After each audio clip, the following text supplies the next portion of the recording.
જો તને થોડું ઘણું ચલાવતા આવડતું હોય ને તો જ મને લઈ જજે, બાકી ના લઈ જતી. આવડે છે મને ચલાવતા, ખાલી મારા રસ્તા ઉપર જ ચલાવતા શીખવાનું છે.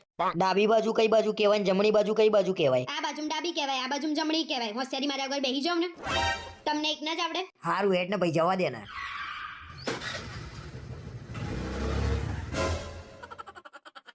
બે મગજ બગજ છ કે નહીં બુદ્ધિ વગરની, હમણાં બે જણના ચક્કા વેરાઈ જશે.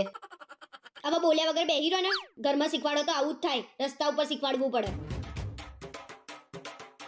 અરે કેમ આ રીતે ચલાવું છું? અરે મારા હાથમાં નહીં રહેતું સ્ટીયરિંગ. અરે કેમ આ રીતે ચલાવું છું? બ્રેક માર. અરે બ્રેક મરાતી નહીં, હું શું કરું? બ્રેક માર, પડીશું બે જણા.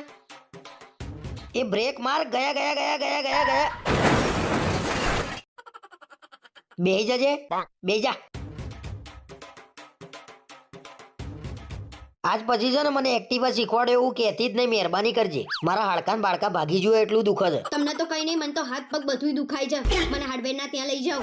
અરે હાર્ડવેર ના કહેવાય અને હાર્ડવેર જ કહેવાય. અને તને તો છે ને હાર્ડવેર ની જ જરૂર છે. આમાં બે સ્ક્રૂ ઢીલા છે તારામાં. લમડા લીધા વગર બેહી રહો ને તમે. તમારા જોડે જિંદગીમાં એક્ટિવા ચલાવવાનું ના શીખું. જો વળવાનું આવ્યું હાથ બતાવજે.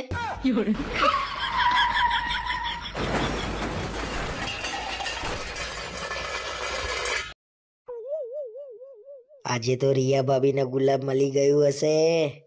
શી ખબર એમના છોકરાએ એમને ગુલાબ આપ્યું કે નહીં.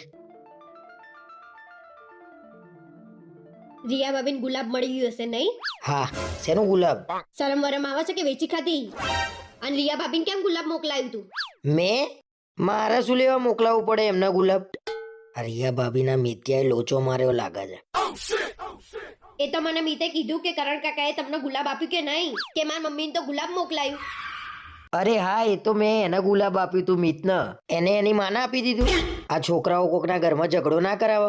મને કેમ એવું લાગે છે કે મારા ઘરના ને તમારા ઘરના ને ભેગા કરવા પડશે? કે મેં શું કર્યું એવું? મને આજ સુધી ગુલાબની પાંદડી નહીં આપી, આ લોકોને ગુલાબ વેચવા નીકળ્યા છો. અરે એ છોકરાને મેં ગુલાબ રમવા માટે આપ્યું તું ને તું મને કેમ એવું કહું છું ગુલાબ વેચવા નીકળ્યા છો? છોકરાને રમવા નતું આપ્યું, છોકરાની માને રમવા આપ્યું તું. અને રોજ ડે હોય અને મેં કીધું હોય ને કે ગુલાબ આપો મને, તો એમ કે આવું સારું ના લાગે, નાના છોકરા જેવું લાગે છે. તે નાના છોકરા જેવું જ લાગે ને. બોલ્યા વગર બેસી રહો ને તો આખી સોસાયટી ભેગી કરીશ. અમે કરીએ તો નાના છોકરા જેવું, અને તમે કર્યું એ શું? અને તમે બેસો, હું મિતને લઈને આવું છું એટલે ખબર પડે સાચું શું ને ખોટું શું. અરે રોજ ડેમાં જ આવા સીન થયા તો બીજા ડે કેમ ના કરે? હું તો નાના છોકરાઓ તો છે ને ફસાઈ દે.